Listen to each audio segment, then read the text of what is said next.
my channel. Today I'm going to be doing my September wrap-up. September was a really good month for me. I got a lot of reading done. I was able to participate in the I Suck at Readathon, which was hosted by Sam from Sam's Nonsense. I was able to read 6 books. 3 of them I listened to on audiobook. 2 of them were quite short. One of them was over 600 pages, and I also read half of 2. The first book I read, which is my biggest accomplishment for September, is Tower of Dawn by Sarah J. Maas. This is the 6th book in the Throne of Glass series. I buddy read this with Hannah from The Rainy Reader, so definitely go check out her channel. I really loved this book. I didn't think I would. It was supposed to be a novella, and it was supposed to be Kale's perspective from Empire of Storm, which is the 5th book in the series. 600 plus pages later, we have an entire book, and I was not disappointed. I ended up giving this book a 4.5 out of 5 stars. There were just a few things that I had a little bit of issue with. Certain characters' perspective, I felt like it was lagging a little bit at times, but I loved Sarah J. Maas's representation on disabled characters in this book. I loved how she brought in things from The Assassin's Blade. So I will say, if you have not read The Assassin's Blade, which is the prequel novellas to this series, it looks like this. I highly recommend reading it. You do need to read this book for Empire of Storms, and you also need to read it for Tower of Dawn. Characters do come back in. So I love that she brought characters back in, and everything is just really starting to merge together, and she is just queen of endings. I love how her endings, the twists that she throws in her endings, they always catch me by surprise. I'm never able to guess how she's going to finish her books.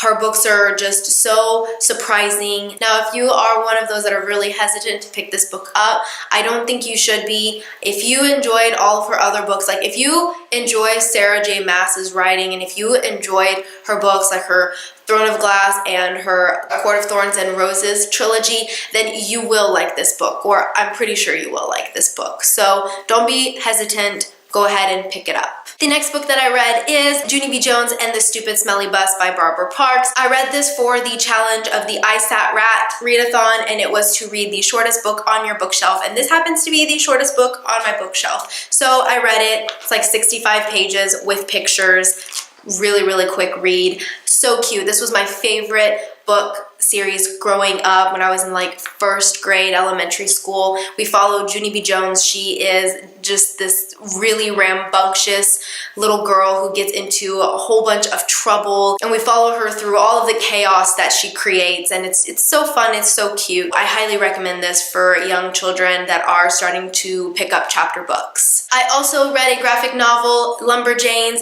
by Noelle Stevenson, Shannon Waters, Brooke Allen, and Grace Ellis. So a whole bunch of authors also, and there's a lot more authors that helped illustrate it as well.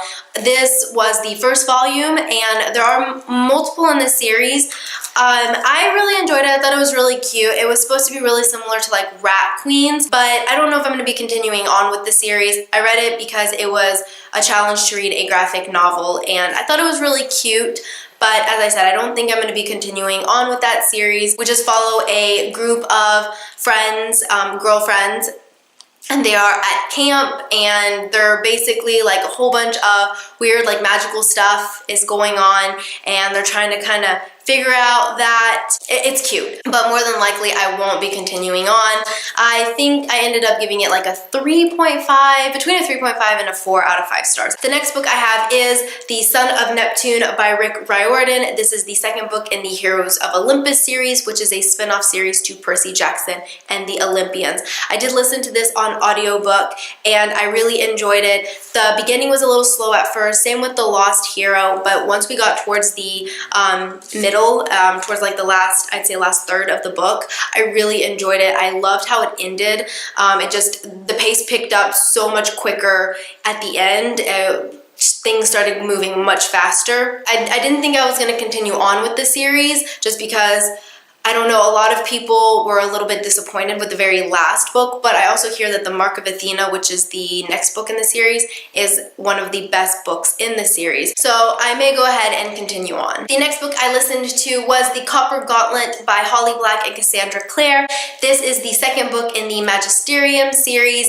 I enjoyed it, but not as much as I enjoyed the first book, which is The Iron Trial. So basically in this series, we follow three friends, Call, Aaron, and Tamara, and these three friends, they are going to a magic school, and Call is really our main character. It's a little similar to Harry Potter, you know, like three kids going to a magic school each year. You know, they go through, they're learning things, they're going through like crazy stuff each year, and they're like growing up with, you know, within the year. So you're kind of getting that Harry Potter vibe, but The Iron Trial was so different than Harry Potter.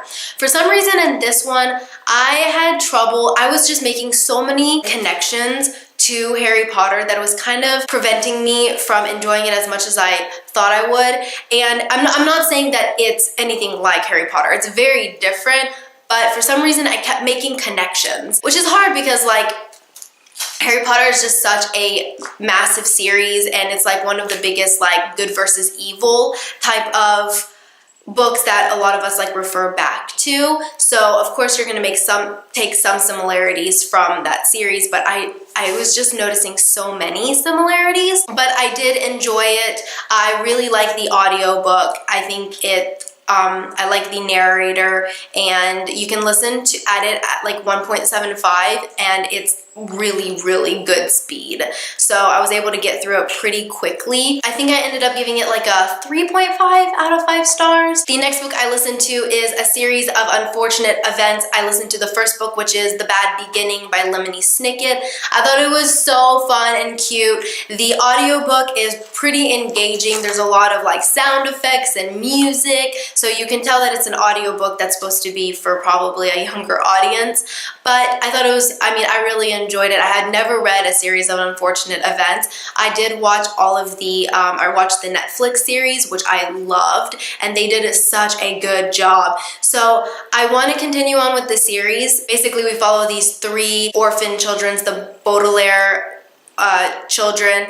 We have Sunny, who's a baby, Klaus, and Violet, and their parents perish in a fire at the very beginning, and they are basically trying to find like a home for themselves, and then they end up living with a very distant relative, Count Olaf, who is just absolutely terrible to them, and it's just kind of about their journey trying to find where they're gonna go. The next book I have is Nevernight by Jay Kristoff. I am currently reading it right now. I'm about halfway through it. I'm really enjoying it. It is a adult fantasy. We follow our main character, Mia Corbier. When she was little, she witnessed her father hung for being a traitor to their country. Basically, she vowed to get revenge. So now she is training with the Red Church, which is a famous group of assassins, and she's learning to be an assassin to avenge her father's death. It's very gruesome, it's violent,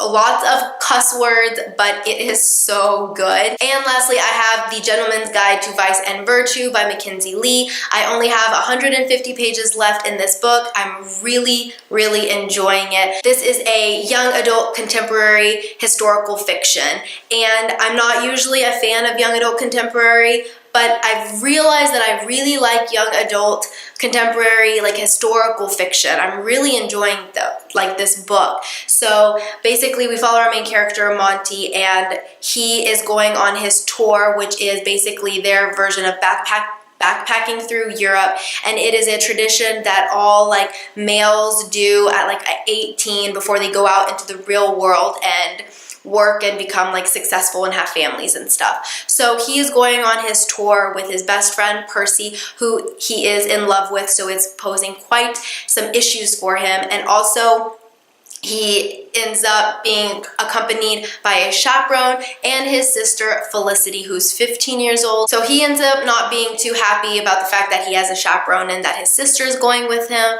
but things just end up happening. It's really good. I didn't think, I didn't know what to expect. I heard that this book, it was very comical. Our main character, he's a very sarcastic and snarky, and he's very narcissistic, but he's also caring and generous at the same time. He's a very interesting, complex person, and I think that's what makes this book so great. But I love how this book ended up turning into, I don't want to say anything. I think the best thing to do is just to kind of go into this book not really knowing anything. Basically, like 3 kids backpacking through Europe and chaos ensues. Go into it with that, and it's a good time. I was hooked from the beginning. Like, I read page 1 and I was already smiling and laughing, and I could already tell it was going to be such a good book. Alright guys, well that is it for my September wrap up. I hope you enjoyed this video. Let me know some of the books that you read in September, if you read any of the ones that I did, and kind of what your thoughts were on it. I hope you enjoyed this video, and I will see you next time. Bye!